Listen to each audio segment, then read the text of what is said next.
Mr. C.C. Banfield did not grow up here. He came in from out of state, and he was an investor in the Defuniak Land Company. And right at the time that the Florida Chautauqua Association was getting ready to build a campus resort right here in Defuniak Springs. So Mr. Banfield gets on the board of the Florida Chautauqua Association, and he ends up being the secretary to the organization. He's the point person now for marketing the grounds and getting people to stay at the hotel. He was the guy you wrote to.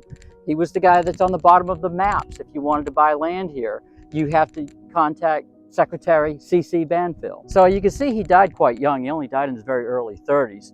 Dies in 1889. So we only opened the Florida Chautauqua Resort Campus in 1885. So he's only active here for about 4 years, but he was very active.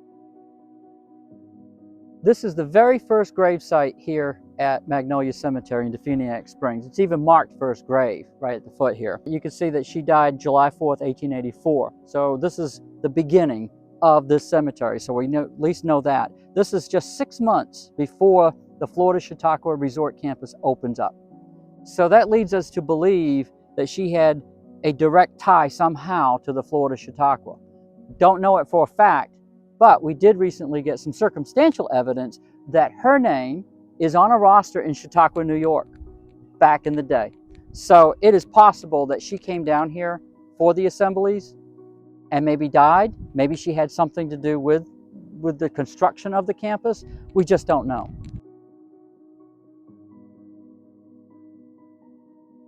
We've got Union soldiers buried here at Magnolia Cemetery, as well as Confederate soldiers, and they're buried, you know, just within feet of one another. So you have to remember that the Florida Chautauqua Resort Campus was really the beginning of this area. As a resort campus, this was built by primarily Northerners that came down here. So it may explain why in this historic part of the cemetery, there's so many Union veterans from the Civil War buried alongside Confederate veterans from the Civil War. But you'll find them both speckled right throughout and within feet of each other here. In addition to the Civil War veterans, we also have here veterans of every war since the Civil War, both sides. So we have Spanish-American War, we've got the War of 1812, we've got all of these different wars that are represented all the way to the modern wars that we've engaged in recent times. This is the gravesite of Perry L. Biddle, who died in 1945, who was born in 1847. Here in Defuniak Springs, his wife takes a picture of him at age 90 on the corner of Baldwin Avenue and 8th Street, holding onto a pole and sticking his body straight out. How many 90-year-old men do you know that can do that? Because I certainly can't do it even as a young man.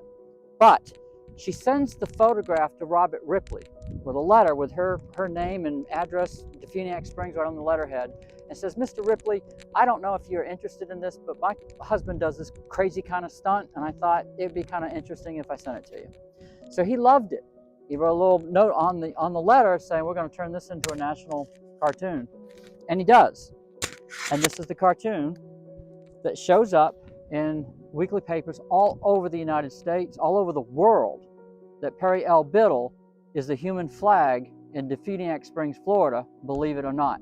If you go into any Robert Ripley, believe it or not, museum today, at least all the ones that I've been in, have had Mrs. Biddle's letter with the photograph and this cartoon exhibited in certain areas of that museum. In some museums, his mannequin exists.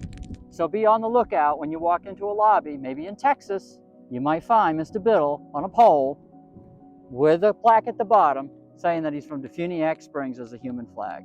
Believe it or not. This is the gravesite of Governor Sidney J. Katz, who was not raised here. He was actually raised in Alabama, and he was a Baptist preacher, and he did a lot of preaching up there. So he learned he had good oratory skills. But his wife wanted to be close to the Florida Chautauqua Resort Campus. So they moved here to Defuniak Springs in the late 1800s. And Governor Katz decides to run for governor. He starts campaigning, and he's pretty slick character because the automobile was just coming out. He ends up being the very first candidate to go in an automobile and campaign. He loses in the Democratic primary. So he decides to throw his hat back into the ring as a prohibitionist so that he could be still in the general election. And so he ran on a prohibition ticket. And he went around all of Florida in the rural areas talking about the evils of drinking, and that he carried a pistol in one hand and a Bible in the other. And the pistol was for African Americans and for Catholics. And he was going to fight for everybody. And that the Pope was going to be coming here to Florida to build the Vatican. And he was going to fight against that.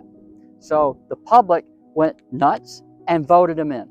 And he's the first governor, the first person ever in America to this day to be elected on a statewide ticket as a prohibitionist.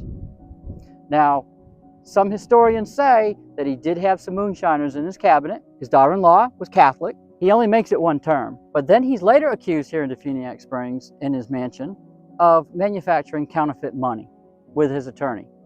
And there's a huge investigation into it, but there was an issue that popped up that they dropped the investigation because something else had happened, and we never know what the results are because the courts did not go through with the trials.